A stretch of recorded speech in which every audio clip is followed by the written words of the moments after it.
Just groove. Commissioner Dutton, thank you very much for joining me today on this special Simple Coach to Coach Commissioner interview. Do appreciate you taking the time. I am excited for these. Spoke to Commissioner Boldvich of the Landmark, Commissioner Odie of the OAC. You are now my third commissioner. Really, it's starting to be a problem for my obsession for just soccer things. Now I'm starting to think bigger picture. Of course, it's my global multimedia empire that I'm trying to expand. So, hey, what better way than to interview commissioners? But seriously, thank you very much for taking the time out of your, I'm sure, your busy schedule. Happy to be here. Thanks for asking. Really always happy to connect and talk about our conference. Nice. We have a lot to talk about because we have a lot to talk about. Okay, but let's just start off with the basics because, I aspire to be a lot of things. I aspire to be a college president, and every job, I've only applied 4 times, I think, to my alma mater. I didn't even make the final 3. I'm like, I don't understand. I also aspire to be a commissioner of a conference, and so help me understand, how did you end up? What was your trajectory to get you to the spot you're in now? Yeah, I mean, what's crazy is I never really intended on being a commissioner. It was not a lofty goal that I set at a young age or really at any point throughout my career. One thing that I share with folks, particularly student athletes or those interested now in jumping into athletic administration in any way, I say to them, you just have to keep your mind open. You have to just look at the opportunities in front of you, say yes if you think it fits, and then deal with it, see how it plays out. When I came out of graduate school and completed my master's, I did get my master's in sport management. So I knew I wanted to work in the athletic realm. Yeah. But truthfully, coming out of grad school, I wanted to work in baseball. I wanted to really work for a Major League Baseball team. Came out of grad school and worked for a couple minor league baseball teams right out of school. And then got a phone call from where I did my undergrad. And they said, hey, are you willing to come back and join our athletic department in the sports information realm? And I was happy to do so. I was ready for a change. I was a little disenchanted with working in baseball. It sort of took away from the joy and the fandom that I had for the sport working in it. So it's all about a perspective change.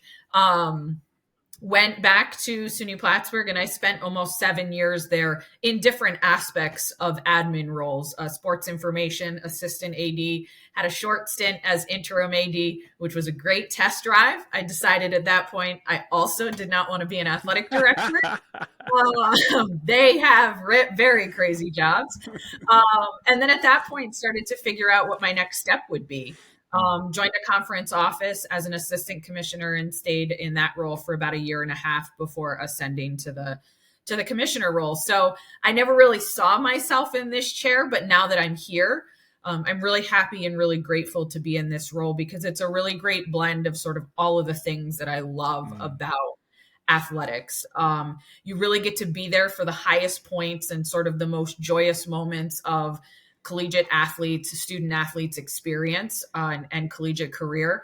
And then also there's just such a people management aspect of it from all the different levels on campuses that you deal with, from the presidents right on down to the student athletes or even the spectators. So now it's a really great fit, but it's all just sort of evaluating the opportunities as they open and saying yes. And then sometimes realizing after you say yes, that it is a future hard no. But right now I'm really good and I'm really happy to be in this role. How long have you been commissioner? Whether the United 8, right? Or the East? United East. United East. We formerly were the Northeastern Athletic Conference. Northeast Athletic. Yeah. Sorry, I'm getting confused. No, we've been through a revamp. It's all good. I got those questions, believe me. I'm like, what? No worries. So I've been with this conference since January of 2017. That was when I Hmm. joined the conference. We were the Northeastern Athletic Conference at that time. But I have been in the commissioner's seat of this conference. This is year 5 for Year me. 5. Okay. All Mhm. right. All right. By the way, I have, my history with soccer goes back, right? I started writing for websites early on with Major League Soccer back in the 90s, and I did a lot of writing, and so I've gotten to know a lot of people who work or worked for Major League Soccer and Mhm. U.S. Soccer. Mhm. And they always told me is like the quickest way to lose your love of the game that you love is work for it. So, Mhm. and it's like everyone's like, you know what? I don't even like enjoy watching the games anymore. I gotta worry about selling tickets, and I gotta worry about so. It's so true. It's so true. I mean, I I grew up, and I know this has nothing to do with the collegiate space, but I Yep. grew up a diehard Mets fan, still Mm-hmm. am. And working in the minor league system, I actually started working for the Double A Mets, and it Mm-hmm. like I thought that was the coolest experience I was gonna have. And it was. I had a great experience. I had a great work experience, and crazy enough, even though it was 15 years ago now, still are connected with people I worked with that Mm-hmm. summer with the Double A Mets, and have been some of my best connections in sports. But then from there went on to work for the Triple A Phillies. And it was sort of that second go round where I started to sense I never get to watch the team I It's like even to like watch play baseball because yeah, I'm working every night that they're playing yeah, on TV, yeah. or when I'm off, I don't want to go to a Yeah, I game don't. for Yeah, fun, right? yeah, Or when you go to a game for fun, you start criticizing, like, why did yeah. you do that? That's not good. I wouldn't have done it that way. And it Oh, just sort someone's in of takes, trouble over there. yeah, so it takes the enjoyment out of it if Yeah, it's something you yeah, truly love and are passionate about. So now in hindsight, I'm glad I made the change. And in the future, I would never work in it because I still to this day yeah, love to go to games and yeah, do that yeah, in my yeah. spare And be time. disconnected, right? Like complete, just pure emotional So mhm. connection, not the business side. All right, so you've been for 5 years, but I'm just curious, and I do have to talk about right the merger with the CSAC and then the creating of the United East. So we'll get to that, but I'm just curious when you started and with the presidents and however sort of the it operates. I mean, are you given or were you given a mandate of sorts? Like, hey, we're hiring you because these are our objectives that we want you to achieve. Does that make sense? Yeah, no, it does. I mean, I think, in the Division 3 space, and I can't speak for every conference, not knowing it, but I think really what the Division 3 conferences as a whole, in summary, are really looking for most times, not knowing there's always certain situations around transition that none of us really know about, but they're really looking in many ways for a supreme Jack or Jill of all trades, that because we have very small staffs in Division 3, so you're really looking at someone who can serve as an executive director, so to speak, of a Mm-hmm.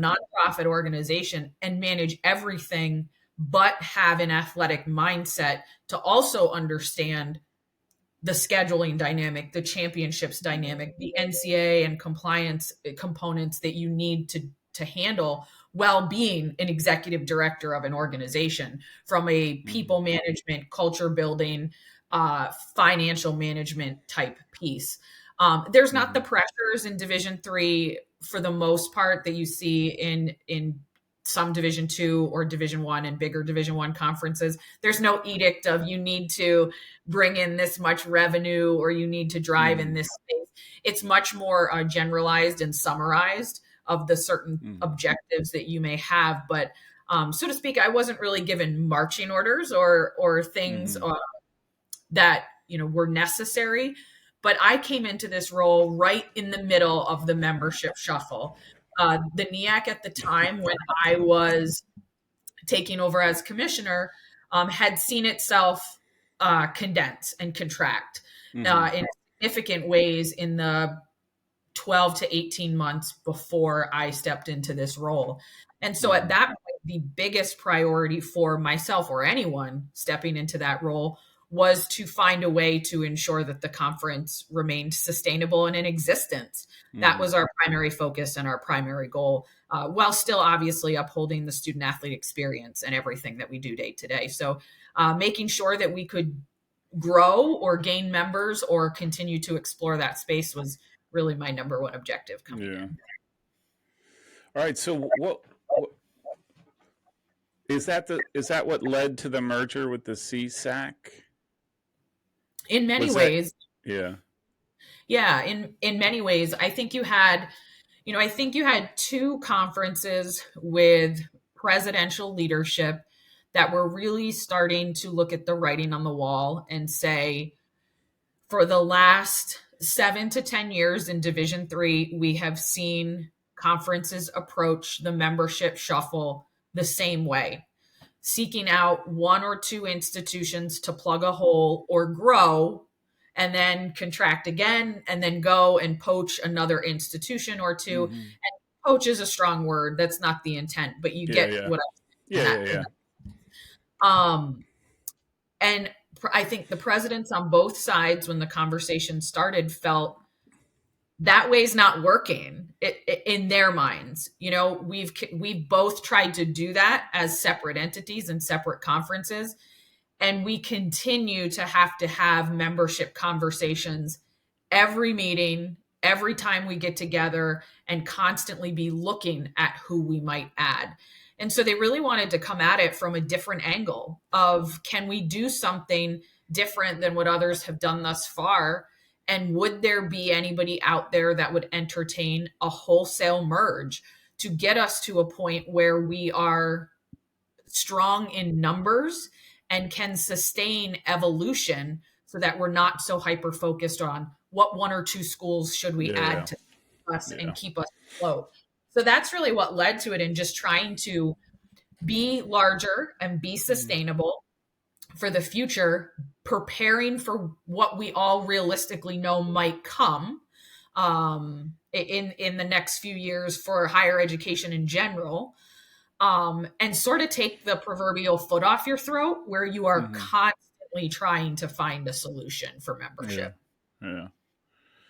No, that's interesting, right? Because when I was speaking with Commissioner Boldvich of the Landmark, she talked about sort of like 10 schools being the ideal number, but that was after merging with, or bringing on, Wilkes and Lycoming, I believe.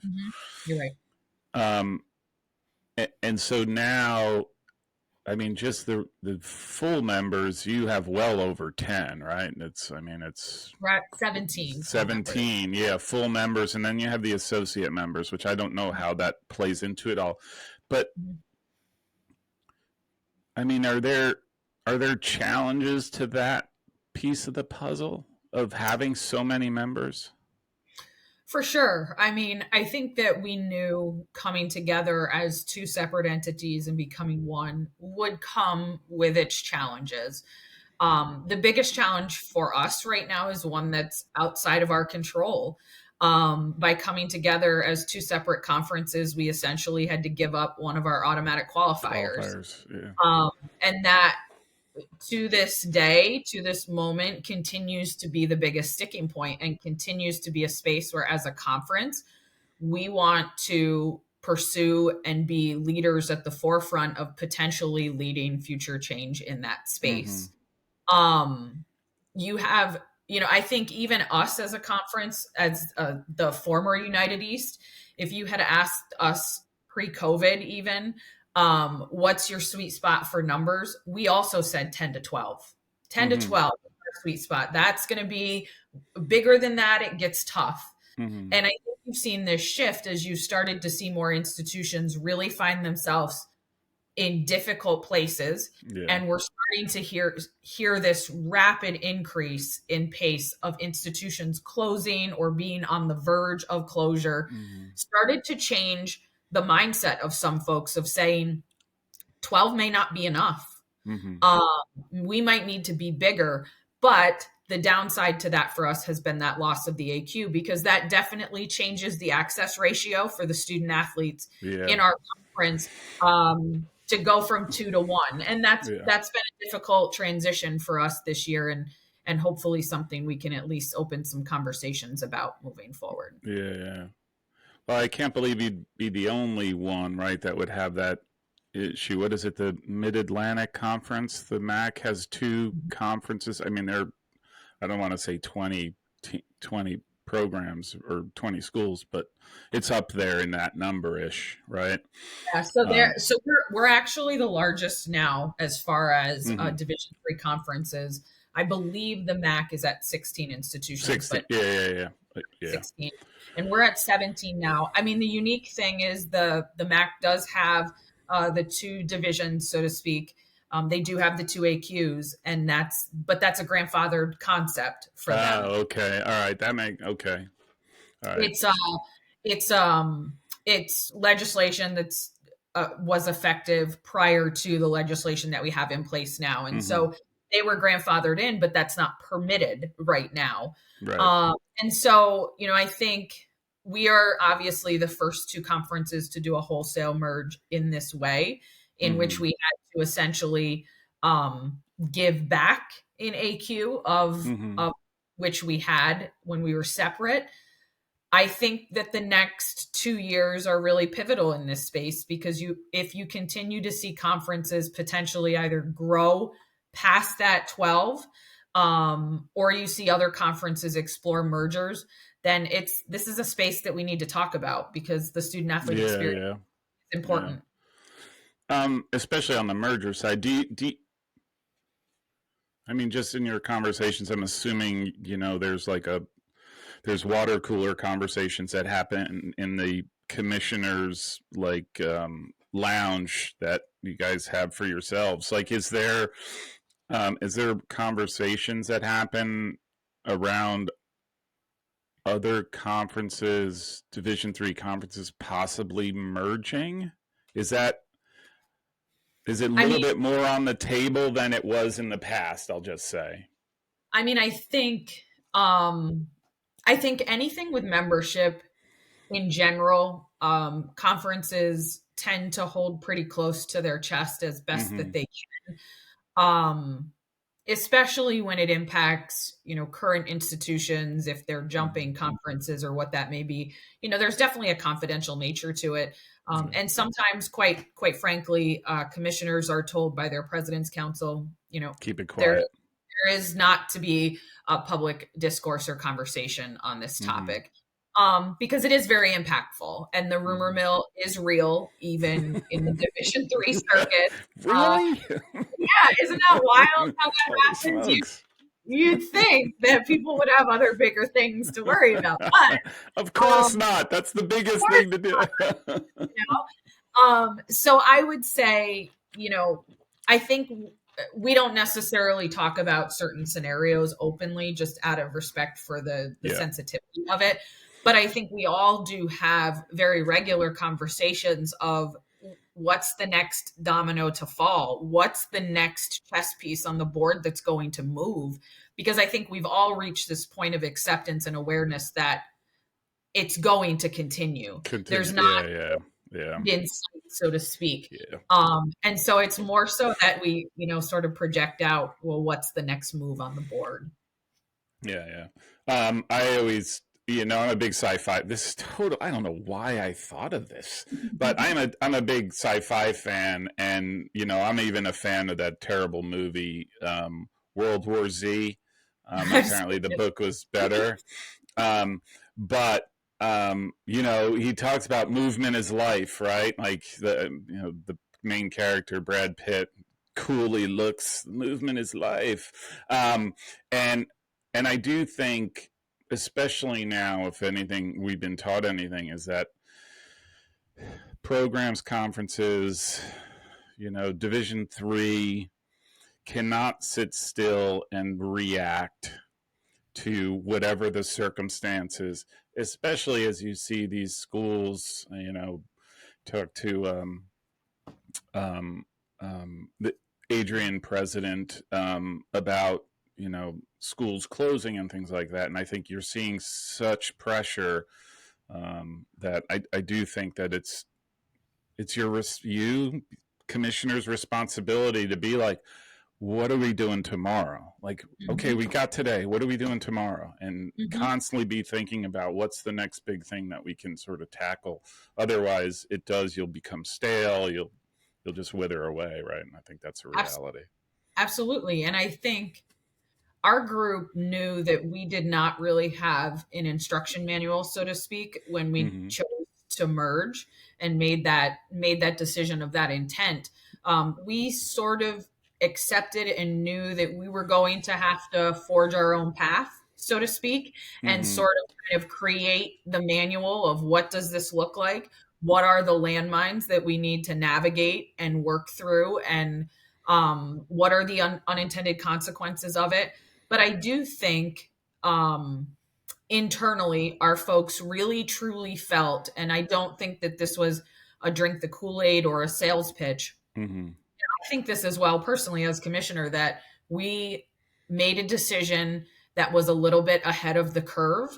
And I think that if we can successfully execute it and then consider what changes do we need to pursue at the NCAA level, what things do we need to think about future thinking as a conference, that we can be an example for others who may decide that this is something that they need to consider in the future. So hopefully we can help and we can be a case study of that. Sure. Let me ask, this just popped into my head, like I mentioned, things pop into my head, but how much of a role, I mean, how committed, I don't know what the right words are. Geez, that's terrible. For lack of a better word, how committed are the presidents to athletics? And I just go back to my conversation with Adrian President Docking about athletics and the importance of athletics, not so much as for athletics' sake, but to help drive enrollment and all these different activities. Like, how critical do you think the presidents of the United East take their role as also, hey, we have to sort out athletics. We have to use this as a engine for growth or fuel for whatever. I think I would say I'm really pleased with the level of engagement and involvement of our President's Council. Over the course of the last year, they had to be extremely plugged in trying to execute this merger and seeing it through. But I think even since then, there has not been a checkout point, so to speak, where folks, okay, it's done, we're good. Now we move on and we go back to our campus business.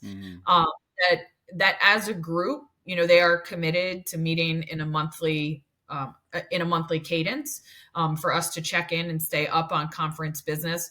Some of our schools, their student population is almost 50% student athletes. We're talking about really small schools within our conference that are very reliant on their student athlete population. So I think in those situations, those presidents and chancellors know, I need to know what's going on in this space because this is very critical to our future as just a higher ed institution. But I think even the larger campuses that we have within our conference, our presidents and chancellors are very plugged in. They do not get in the weeds. They don't want to be approving the tennis schedule. But when it comes to the overarching philosophical needs of our conference, and also as a conference, not getting comfortable. We've merged, but that doesn't mean that we don't need to develop a membership strategy for the future, that we don't need to evaluate our mission and our vision and our values as a collective conference now.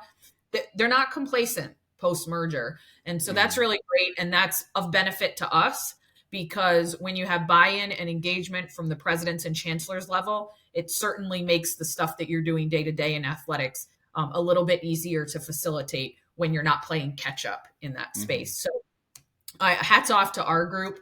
And that is not lip service. That is the truth for sure. Yeah. I will say the schools that I have been to, Rosemont, Cairn, Notre Dame of Maryland, Lancaster Bible. Mhm.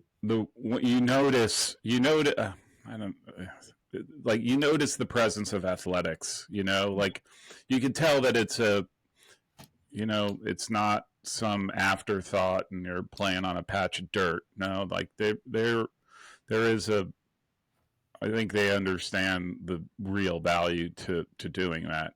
And Mhm. usually what you find is your athletes tend to be more committed and they're more, attached to the school. And I think there's a lot of positives to that. And you could see the schools tapping into it, right? Like, Absolutely. I mean, amazing place, Lancaster Bible College. I was like, holy smokes, little gem of a school, but its facilities were, I mean, you can't I argue mean, with them, right?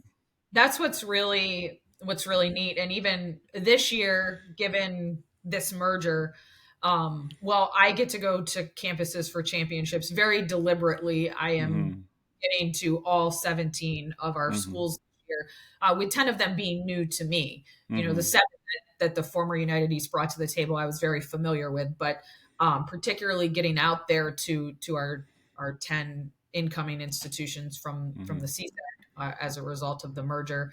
And every campus that I go to, I am continually reminded of what you just said.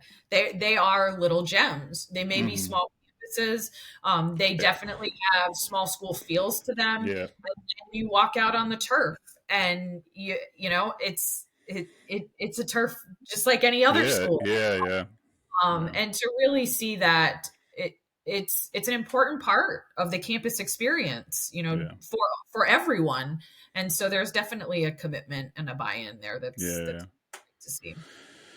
Okay. So, all right, you're knee deep in D3 athletics. Why D3? Why aren't you the commissioner of the SEC? I'm going to say it right here on this podcast. I don't think I ever will be, Paul. Um, You could be like me, just apply. You just apply. And what the heck? I know. I really, um, I really love Division 3. I love really everything this division stands for. Mhm. Um, Selfishly, there are definitely some lessened pressures in some cases in the Yeah. Division 3 scope as well.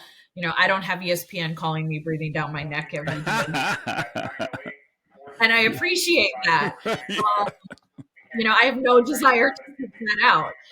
Um, but I mean, the other thing too is just, you really are with student athletes at what may be the pinnacle of their athletic career, Career. period. Yeah. Most of them will not have competitive opportunities once they finish their collegiate career. Mm. And being able to see that, but see also that importance that they place on their academics, their service. They really are such well-rounded young people that we get to work with every day. And sometimes I get more joy, honestly, out of that student athlete that goes on to be the doctor, who was also the standout soccer player, as opposed to if they had gone on to be a professional soccer player, because the seeds were planted in their Division 3 experience for them to be that. Mm-hmm. Sort of have that well-roundedness. So I love the philosophy of Division 3. I love that it is a dual purpose and a dual focus on academics and athletics. And just for myself, it's just a place where I personally can have a balance in my work life too. Mm-hmm. Not always, only on certain days, but really be able to allow me to be focused on the student athletes on a regular Mm-hmm. basis too, and not get tied up in sort of the business of Yeah. Yeah. sport. So, Yeah. Yeah. so that's why I love it, and that's why I probably will not be anywhere else. The SEC we're turning them down right now. They're Right. done. I mean, I told you in the beginning, you keep your doors open, you keep your mind open. Yeah. So that's why I say probably. My strong desire is certainly to stay in a scope that really remains centered on the student athletes and the Yeah. well-being of them Yeah. as complete, comprehensive humans. Yeah. I would think at that level, if you are a Division I, that's somebody like the SEC, that's I don't think the focus is as as important on the student athlete, if you know what I mean. And Right? Like, honestly, I think they're probably like, I have a $200 million business that I have to, how do I deal with the TV guys and how do I get a contract over here? Right. right. And there's pressures that come with that, Yeah. admittedly. And I think some people really want that. And I just, I'm self aware enough to know too, I don't want that. That is Mm-hmm. not something that I need to feel successful or that I've had an impact in this Mm-hmm. space. I actually really love that I meet with all of our constituent groups. Mm-hmm. Yes, sometimes it's very overwhelming because we are a small staff, but I love that I'm plugged in at this level with the faculty athletics representatives. Mm-hmm. Yesterday, I met with our senior woman administrators. I will Mm-hmm. be on a SAC meeting. I will be on every coaches meeting. And while that is a lot, that's what I love. There's Mm-hmm. no level or group within our conference that I do not have a touch point with. Mm-hmm. Um, and that's really important to me. That's Yeah. really All right. So now that you're all one big happy family, right. like what do you see out for the conference, right? I mean, do you have hey, I want to be here in a year, 2 years? You have that type of vision, or is it still like, okay, you're still herding cats a little bit? I don't think we're hurting cats. I think that folks have really done a really great job of coming together. The reality of our merger, though, is that it happened at a very accelerated pace. We announced an intent to merge about 12 months ago, and we pushed it across the finish line by July 1st of this past summer. So Mm-hmm. essentially 6.5 months to get from start to finish of that merger. So truthfully, in doing so, what that has done for us this year is that we've had to have a very much a real-time focus on making sure that we sort of do the cleanup in aisle 9 that we need to post merger of Yeah. trying to get our ducks in a row. And so I think as a group, in truth, we've really only been meeting as a collective for less than 6 full months. So we're really now starting to have some forward thinking meetings rather than some real time troubleshooting merger management meetings. We had a meeting in October of our presidents and our ads all in the same room, and that was honestly our first conference meeting as a merged conference that we started talking about future initiatives and Mm-hmm. sports sponsorship and Mm-hmm. membership philosophy. And so we're definitely now just starting to kind of take the paintbrushes out and Mm-hmm. start painting Yeah. what that Yeah. vision will look like, just sort of given the stages of how our merger has progressed. But collectively as a group, it, everybody has really come together and understood that this is who we are now. We need to work together, get to know each other, and start to function as really one collective team, so to Mm-hmm. speak. So I don't feel like I'm hurting cats, but we are definitely still in the creation phase of Yeah. of really what our future goals and our vision will look like. Hey, I just thought of this one too. Like how big of a deal is the economics for the schools? Like, our, Commissioner Boldvich, Landmark, right, decides, hey, or not she decides, but right, they Mhm. go behind a paywall for all of their games, right? Good Right. good financial decision for the conference and for the individual schools. Totally understand that as a capitalist. So, Mhm. um, um I'm just wondering, are those this is that not so much the act of, hey, how do we go behind a paywall, but are these the sorts of things that you're trying to sort out with the presidents? Like, how do we make this also a,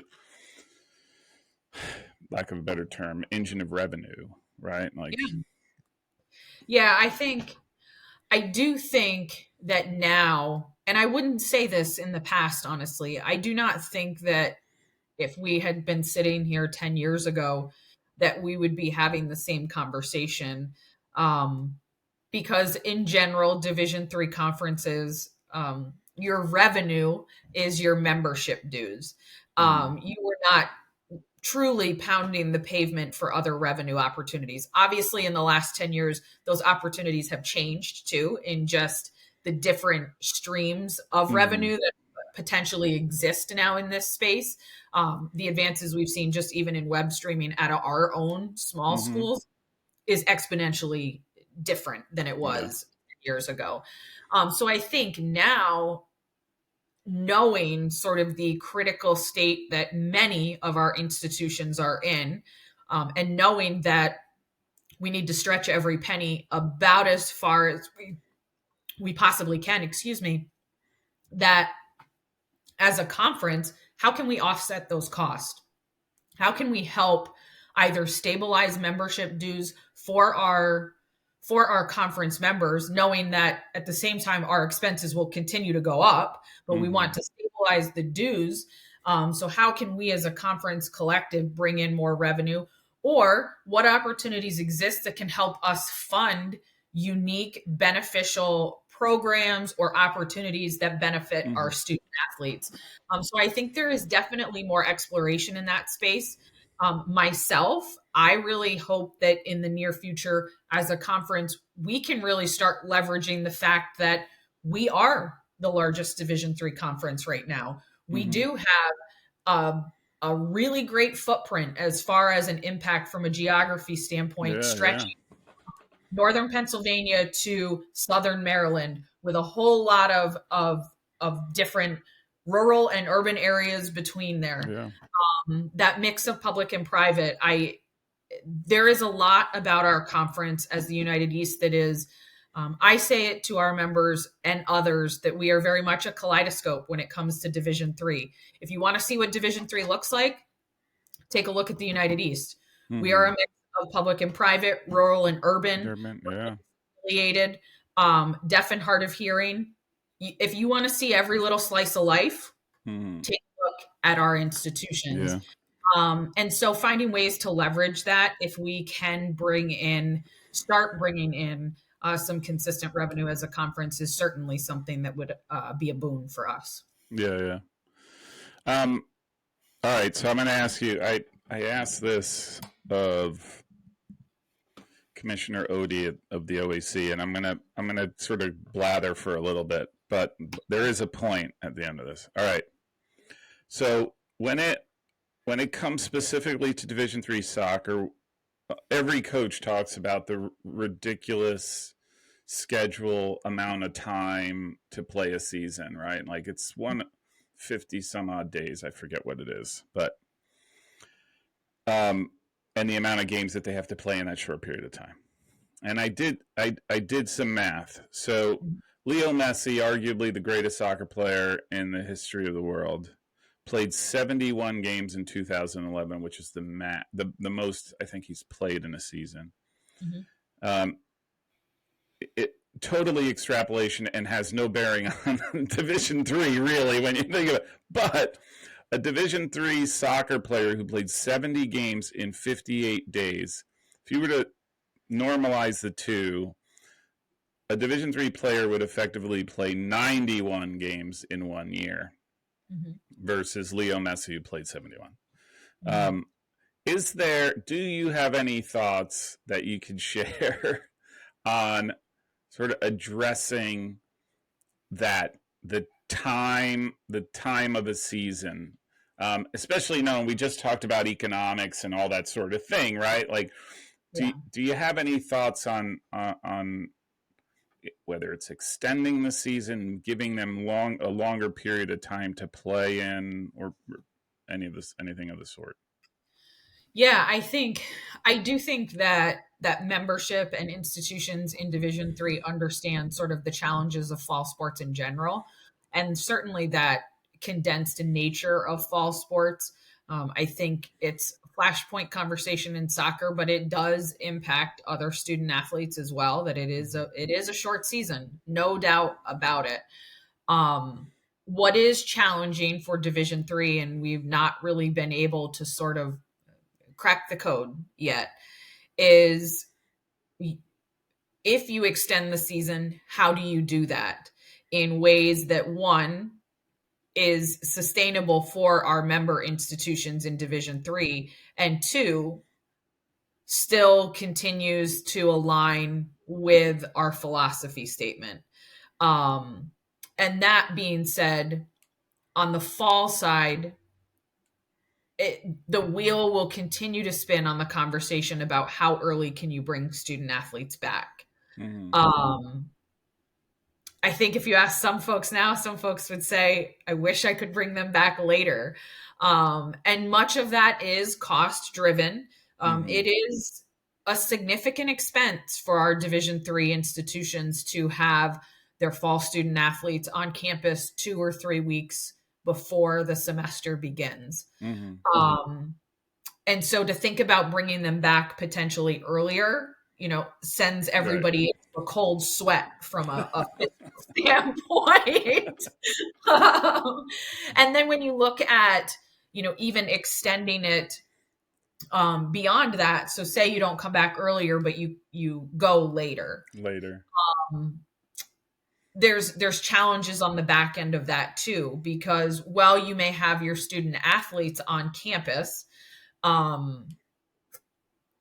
during a time when it's an active point in the semester,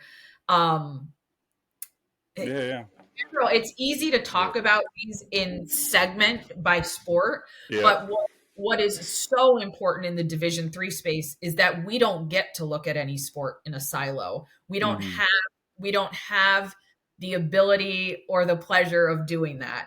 And so you already, as we've seen some changes in even just the championships calendar, where now our conference championship may be a week later for soccer and volleyball, that now overlaps 10 days with the start of basketball season. And so when you're talking about very small athletic staffs or limited facilities, they overlap with other sports, you start to really just have some significant challenges that you don't have solutions for. And that's not a disregard to the health and safety of our fall student athletes or their needs and desires to have a longer season. No one wants to talk about cutting games, but because that's what everybody's here to do, is compete and play in games. But it may be a conversation that needs to be had if we can't solve how do you extend either the front end or the back end. Not to mention, not that you or I get to control this, because if we did, we wouldn't be sitting here today. Weather is an issue in the fall. And as a conference that plays in the Mid-Atlantic, that second week of November can get really dicey for us, even in the conference championship. And when you're looking at some institutions that are still playing on grass fields, thinking about trying to extend that season into a potential time when the flakes could be flying could be problematic for our student athletes as well. So it is a very, very challenging situation for our fall athletes in general. And really something that I don't know that there's an easy solution to it that we can just kind of make happen quickly. That's not the answer I wanted to hear. No, I was hoping you had an easy answer. Like I asked that of Commissioner Odie, and I was like, come on, give me the nice wrapped up bow. And she's like, oh boy. And then same thing, cutting games. What do we do? And this, and I'm like, oh. So. All right, because that was going to be my next question to you was, did she have a better solution? No, she kind of, it is again totally unrelated because I was having a conversation with my third son, Simple Player number 3, Mhm. about he's Revolutionary War and all this stuff. And there's a famous quote by Thomas Jefferson that slavery is like holding the ears of a wolf and afraid to let go, right? Like it's a very famous quote of his. And even with Commissioner Odie, I'm like, so basically we have the wolf by the ears and we're afraid to let go, right? Like it's just, what do we do? And it almost feels like there's this is not the right way to describe it because but it's almost like there are no good options, right? Like there's no, hey, if Mhm. we do this, if we do that, somebody's not going to be happy by whatever the decision ends up being, right? Which is the worst of all, right? And so it leads to, well, I don't want to say paralysis because that might not be the case, but it almost does lead to like, well, let's not decide now because Mhm. we can't bridge the gap, right? Like we can't bridge Right. the gap because the presidents are going to be unhappy because their budgets are blown through the water, Mhm. or the coach is not happy because you just cut games and it just yeah. So that's what And I meant by an easy answer. yeah, It's like, no, "Grr." and I wish that there was, and Yeah, even, folks who talk about the potential split season option. yeah, Okay, but I understand that presentation because in theory, it does cut out the need to yeah, extend on the front end or the back end. But then we're not talking about the fact that you're now playing soccer and lacrosse and spring sports, baseball and softball are yep, practicing on that facility all in the spring yeah, during a traditional competitive time frame. And it would be one thing if we were talking about institutions that have multiple turf facilities or yeah, larger yeah, complexes. But when you're yeah, looking at the vast majority, and that may be more feasible at bigger institutions yeah, or ones that have multiple venues. mm-hmm. When you're looking at your wide majority of Division 3 schools, they've got one turf and maybe Yeah, yeah, a practice field if they're yeah. lucky. Yeah, And so how do you even manage that on one mm-hmm. playing surface if you have a split season? Yeah, Because honestly, that may seem like the most palatable of answers, but mm-hmm. it's a scheduling conundrum. Yeah. I think the split and I'm familiar with it because I know Sasha Karowski at Maryland, right? And he's a big proponent of the split season. And Mhm. I always just say that is so easy for him to do just because the University of Maryland has all the possible resources and then some that you would want. They have resources that they don't even need, but that they have because they can, right? And so, Right. and then I look, and I'm just picking at Rosemont because they're the top of the list of schools.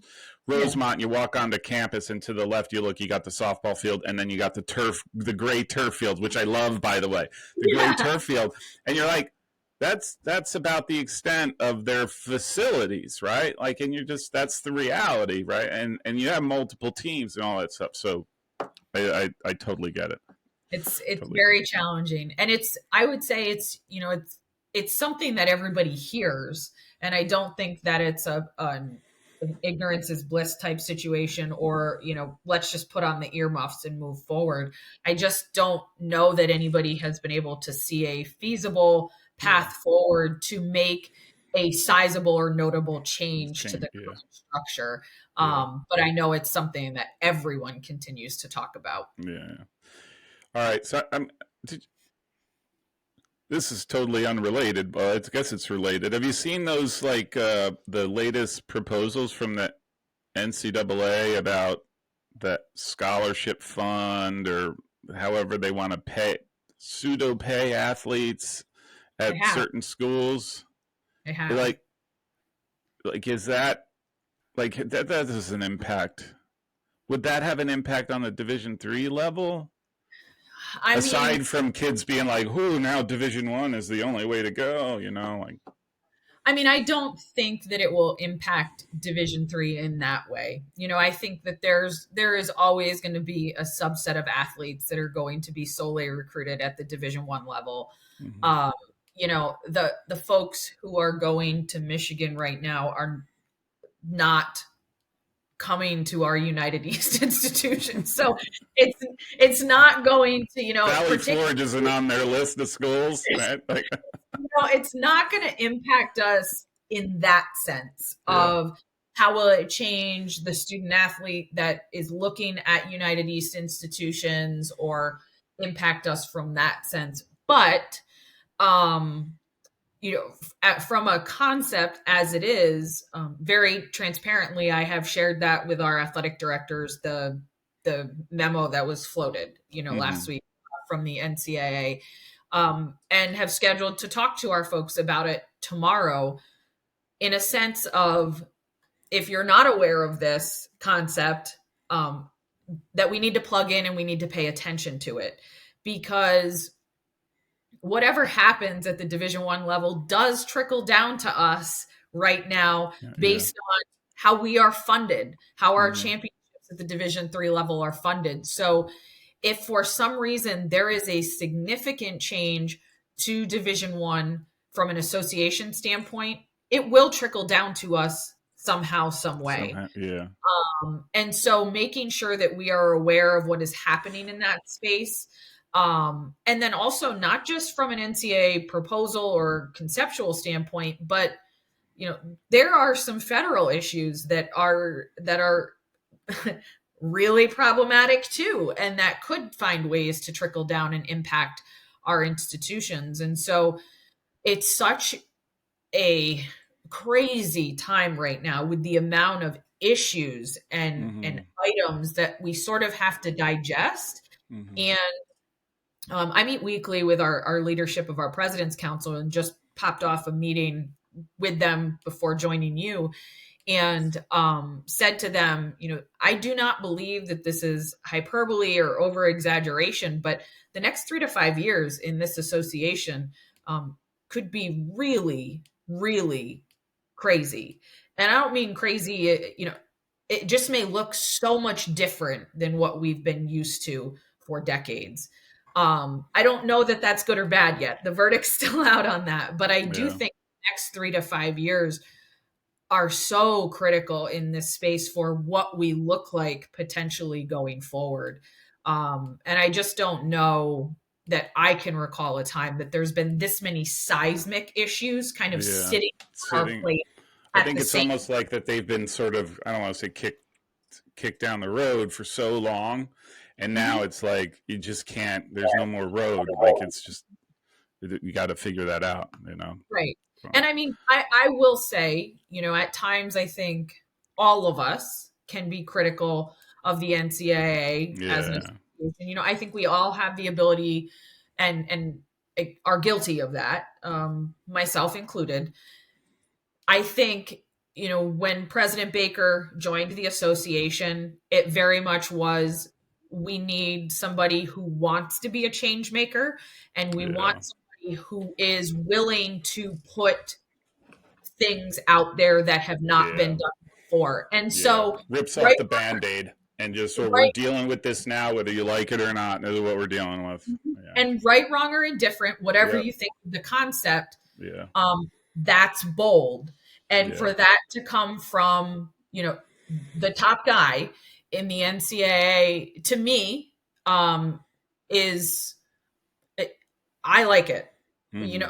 Forget the concept itself, but we're at a point where we do need someone who is willing to think out of the box, take a shot, take the punches and the feedback that come with it, and then continue to adapt and change. And I will say, President Baker has been very engaged with membership at all levels since he's come on board. And I've been pleased from my seat in that sense of just the chance that even we've had as Division III members to engage and express our concerns. So I'm really interested to see how this plays out. I expect this will be a hot topic at the NCAA convention coming up next month. This will be a lot of the bar chatter at the hotel bar, I envision, in a few weeks. So the guy who talks the loudest, keep feeding him drinks, right? Like, just see what he has to say. Right. Hey, I want to recognize your time. So, just one last maybe. What I mean, what are you looking forward to for your conference or Division III athletics, soccer, like whatever? What are you looking forward to end on a high note? Gosh, I am just honestly, it's been a whirlwind of a year. I I would be lying if I didn't say that out loud to see where we were 12 months ago to where we are now. There have not been a lot of lengthy nights of sleep in the last year.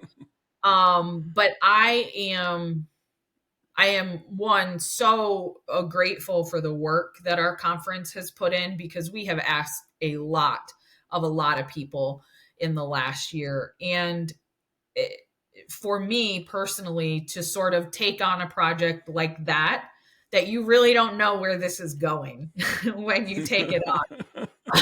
You are, It's like this, right? Like, okay, let's go. you are truly building the airplane while it is flying.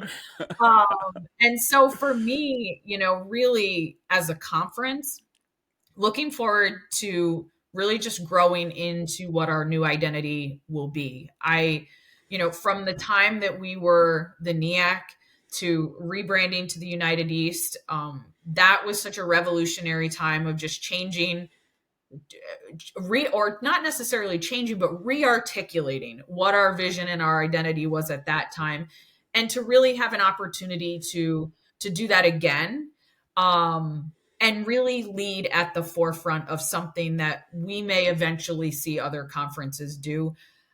For me is really exciting, and it's a privilege to be the person who gets to sit in this seat with this conference during this time, because this will hopefully be a very pivotal moment in the history of this conference. So I'm really, as Pollyanna-ish as it can sound, really looking forward to continuing to really just keep doing the work and making sure that we keep the student athletes at the forefront of everything that we do and continue to find ways to celebrate them, no matter how challenging college athletics and just higher ed can be right now. Division III, I don't know if it's what I'm looking forward to, but my hopes for the future are that as a division, we can be really nimble. And That's a very good one. that Yeah. we can be very nimble as a division and be very open to trying new things, because I think we're going to have to too, just like some other divisions are going to. It's not going to look the same as other divisions, but I think that we just are going to need a lot of forward thinking and a lot less, this is how we've always done things. Yeah. And so I hope that as a division, we can get there. And if we can, I am very much looking forward to that, because I do think not only for our conference and our division in the NCAA, I think whatever time my retirement time comes, I do think we're going to look back at this time and see that it was, it was sort of a textbook time, so to speak, in college athletics. So I will say to that, and I do think that there's something going on, and I'm not close enough to it, to be honest with you. I've interviewed 3 commissioners now, so that doesn't make me an expert, right? And the president doesn't make me an expert, but like there is something going on, and it's something bigger, and it's not only just about, hey, how do we sustain where we're at, and it's more about how do we grow and become even better than what we can be. And I think that's a very different frame of mind that, again, it's from the outside looking in. yeah. Commissioner Dutton, I do appreciate the time. Again, this was outstanding. Just so you know, there's a chance on Monday I will be at St. Elizabeth, walking around, doing my little tour and checking things out. So be giving a plug to one of the member schools, but want to thank you for your time, thank you for your insights. This was fantastic, and hopefully we can connect in person one of these days at some event. So would love to. Thank you so much for having me and for an opportunity to talk about our members and our conference. So happy to chat. It was really a pleasure to sit down with you, Paul. Thank you so much. that was awesome. Thank you. You.